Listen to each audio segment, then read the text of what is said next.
novel entirely full of pining. I have a bone to pick with Mr. Knightley. You know they're both still in love with each other. I'm too socially awkward to be with somebody who's also really socially awkward. And to top it all off, she falls in love with her cousin. Hi cutie, it's Cunning Little Cutie. Today, we are going to be talking about the greatest romance author to ever grace this earth with her presence, and that is Jane Austen. So if you can already tell, I am obsessed with Jane Austen. She's amazing, she's a goddess, she's a genius.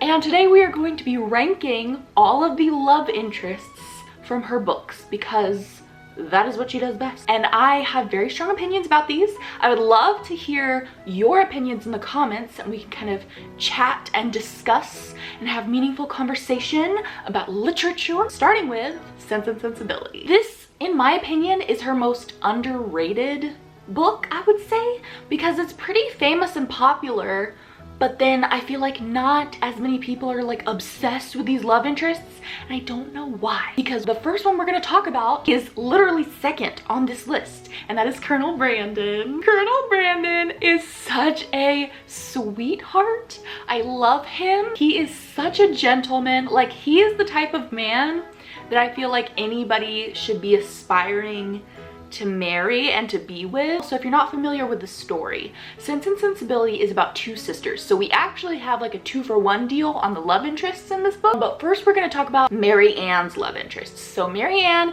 is the younger sister, and her older sister Eleanor, they're like really close as sisters, but they're totally different. Eleanor is the older, sensible, like responsible one, and then Mary Anne is like this super passionate, lives life head first, like is ready to like jump into anything, kind of reckless, but like really passionate and loving as well. So they both have their flaws and their virtues. They're both fascinating characters. To be honest, I think the most interesting relationship in this book is actually their sister relationship, but as far as the love interests are concerned, Mary Anne actually has two. So Mary Anne starts off being super into this guy named Willoughby, and they have this super passionate, like first love kind of romance that everybody wants, just this super electric, like flame type of romance. But then he turns out to be kind of scum of the earth and dumps her, and she's left brokenhearted. And Colonel Brandon has spent this entire novel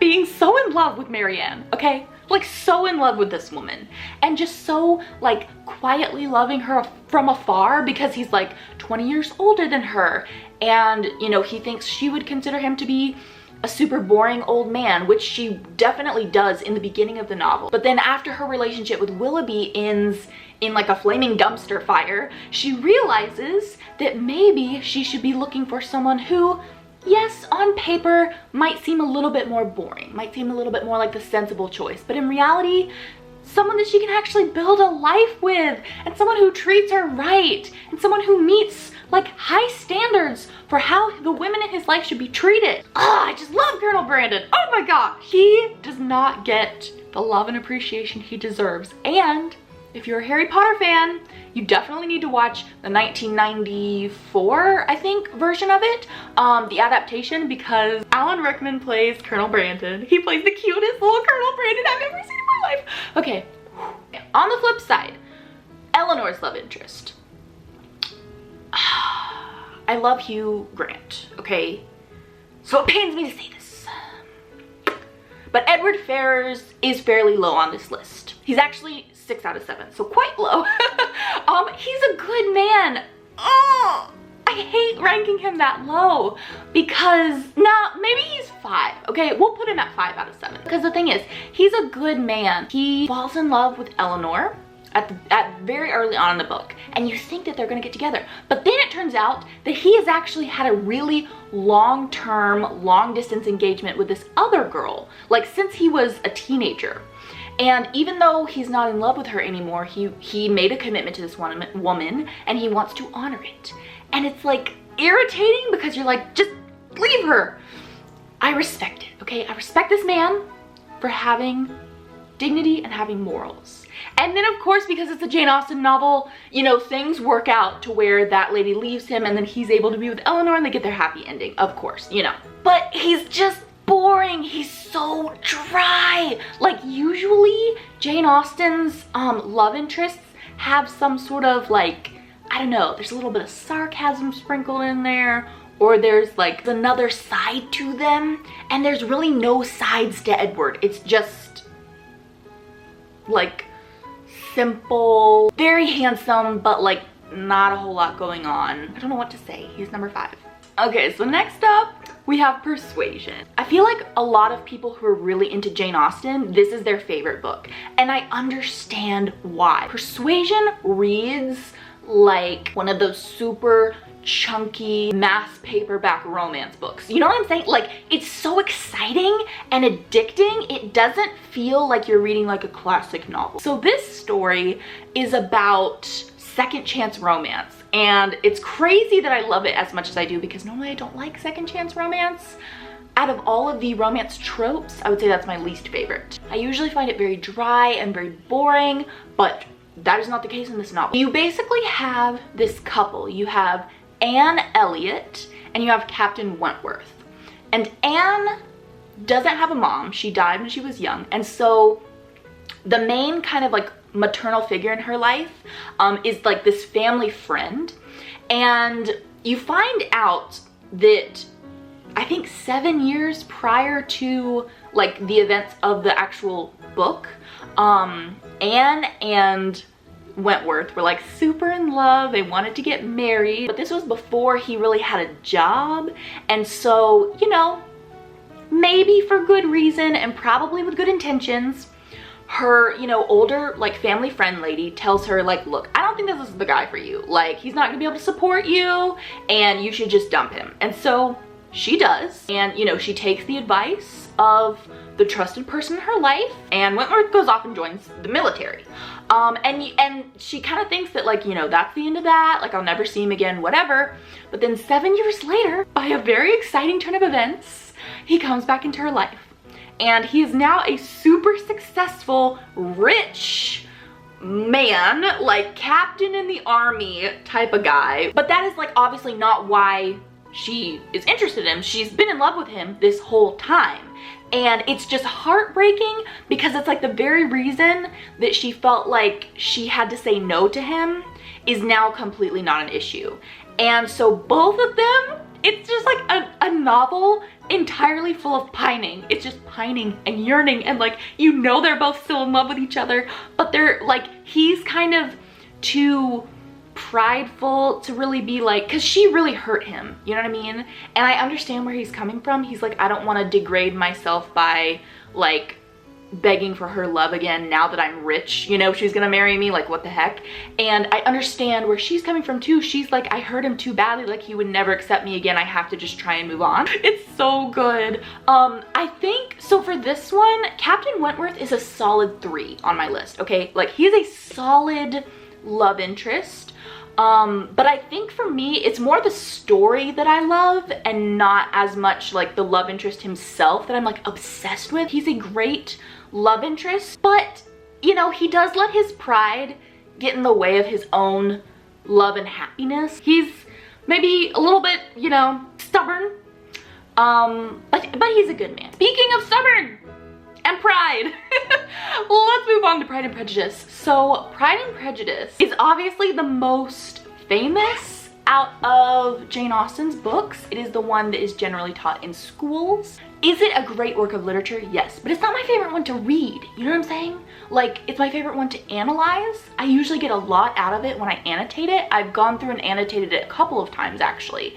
I always get something different from the story. I always learn something new. So in that way, it's really fun because there's so many layers to it. But Darcy himself is definitely not my favorite love interest. He's like 4 out of 7 on this list. Like, I don't detest him or anything, but this whole obsession that people have with Mr. Darcy and finding their Mr. Darcy, I find that really annoying because I find him kind of annoying. Mainly just because for me personally, that's not the type of guy I would ever go for in real life. Therefore, I don't find him super appealing, like, oh, that's what I would be looking for in a partner. It's like by the end of the novel, you find that he's a good person and that, you know, the general judgments that were made about him in the beginning are incorrect. And I value his strong like moral code, his love for his sister, but I don't think he would be a very nice person to hang out with. Even by the end of the novel, I still think he is a little bit prideful, does kind of consider himself to be a little bit better than everybody else. I don't think that was a misconception. I think that his other characteristics just ended up balancing that out. So it's not like he really changed at the end of the book. It's just you find out that that's not all there is to him, and that's not necessarily his primary motivator, but it definitely is still there, and I feel like people forget that. So yeah, Mr. Darcy's just not my favorite. I think if you were like to have dinner with him or to like go on a date with him, it would probably be painfully awkward because he just wouldn't say anything, because he's this really bad mixture of like stubbornness and social awkwardness, and I just don't, I'm too socially awkward to be with somebody who's also really socially awkward. Like, we would never have anything to talk about, and that's that. You just, you know, he's a 4. Okay, so now we get to Mr. Knightley. I have a bone to pick with Mr. Knightley. Mr. Knightley's low on this list. He's like sitting very low at number 6. He's barely hanging on by a thread. And that is just because I find him really irritating and really condescending towards Emma. I see them as having more of a sibling relationship. So the fact that they get together in the end just kind of weirds me out a little, because he acts like an older brother to her. Like, he kind of teases her, and that's the way of, you know, his way of showing her his affection, and he looks out for her. He tries to give her advice, but he kind of recognizes that in a lot of ways she's just like this really immature young girl, and kind of makes fun of her for it. And, you know, it's not mean about it, but just, I don't know. They just strike me as having much more of a sibling family relationship, and it definitely rubs me the wrong way that they end up together romantically. Okay, speaking of which, we need to talk about Mansfield Park. Mansfield Park is so cringy, and it's one of the ones that I have tried to read and did not succeed in because it just weirded me out. I think I got about a third of the way through the book. Well, okay, first of all, I hated the main character. I don't even remember what her name was. She kind of has no redeeming qualities. She's not interesting at all. And to top it all off, she falls in love with her cousin. And okay, we need to have a serious chat, because people talk about the whole cousin thing in, like, you know, classic literature, and you have to understand that the times were different. Okay, so you have to look at it like that was a fairly common thing back then. Marrying a, you know, distant-ish cousin was considered very normal. And I'm like, okay, I can respect that. But not in this case. Because in this case, it's not just like a distant cousin that she like was related to on paper. This was someone who, like, she was raised in his house. Like, she did not grow up with her family. Her family sent her to live with her aunt and uncle because they were like better off, and they thought that they could kind of give her a better place in society. So she literally grew up with this guy, like kind of basically as her younger sister, as his younger sister. And then once she grows up, they fall in love and they get together. And I have to draw the line there. Like, that's just a no for me. It's a no for me. He's number 7. Cousin Edmund or whatever. Oh, Cousin Edmund. He's last. Okay, so I've saved the best for last, which means it's not gonna be a surprise because there's only one spot left. Henry Tilney from Northanger Abbey. So first of all, Northanger Abbey is my favorite of Jane Austen's books, which is not necessarily a common opinion. I feel like most people are either Emma or Persuasion or Pride and Prejudice is their favorite. Those 3 are kind of the big 3 for a lot of people, but for me, it's Northanger Abbey. It is amazing. I love the main character. She's so cute and funny and stupid at times. Northanger Abbey is basically Jane Austen's way of making fun of Gothic romance novels, which were really popular at the time that she was writing her books. And so it's like kind of Gothic romance, but it's like poking fun at Gothic romance. So it's like a satire sort of situation. And so Northanger Abbey is like this big mysterious mansion that the love interest's family owns, and it's just kind of making fun of a lot of the tropes that were in Gothic romance books at that time. But I don't care. I love it so much. Our main character is probably one of the youngest of Jane Austen's protagonists, so she's very naive, and she kind of buys into all of these tropes in the, you know, gothic romance genre, and that's kind of like what her expectations for a relationship and a romance are. And she finds that that is not the case. That real life is very different than the way it is in the novels that she's read. But Mr. Tilney is the sweetest love interest, like, ever. He's so chill, and he has like a sense of humor, but he's not obnoxious about it. This book manages to do what I feel like Emma was trying to do and kind of failed at for me. And that is to create this sort of like teasing relationship between the two, where the girl is like a little bit younger, a little bit more inexperienced, kind of naive about life, and the guy is a little bit older, a little bit like more mature and responsible, and kind of like teases her for the things that she doesn't know about the world. But in Emma and Mr. Knightley's relationship, it just comes across as very obnoxious to me. But in this story, it's like Mr. Tilney is very protective over her, but like isn't super obvious about it, and he tends to kind of like tease her a little bit, like just a little bit though, in a way that's still very endearing. He's like the least problematic of Jane Austen's love interests. Like, I feel like that's, you know, arguably what makes her books so interesting, is that both the main character and the love interest usually have a lot of issues that they have to deal with before they actually get to be together.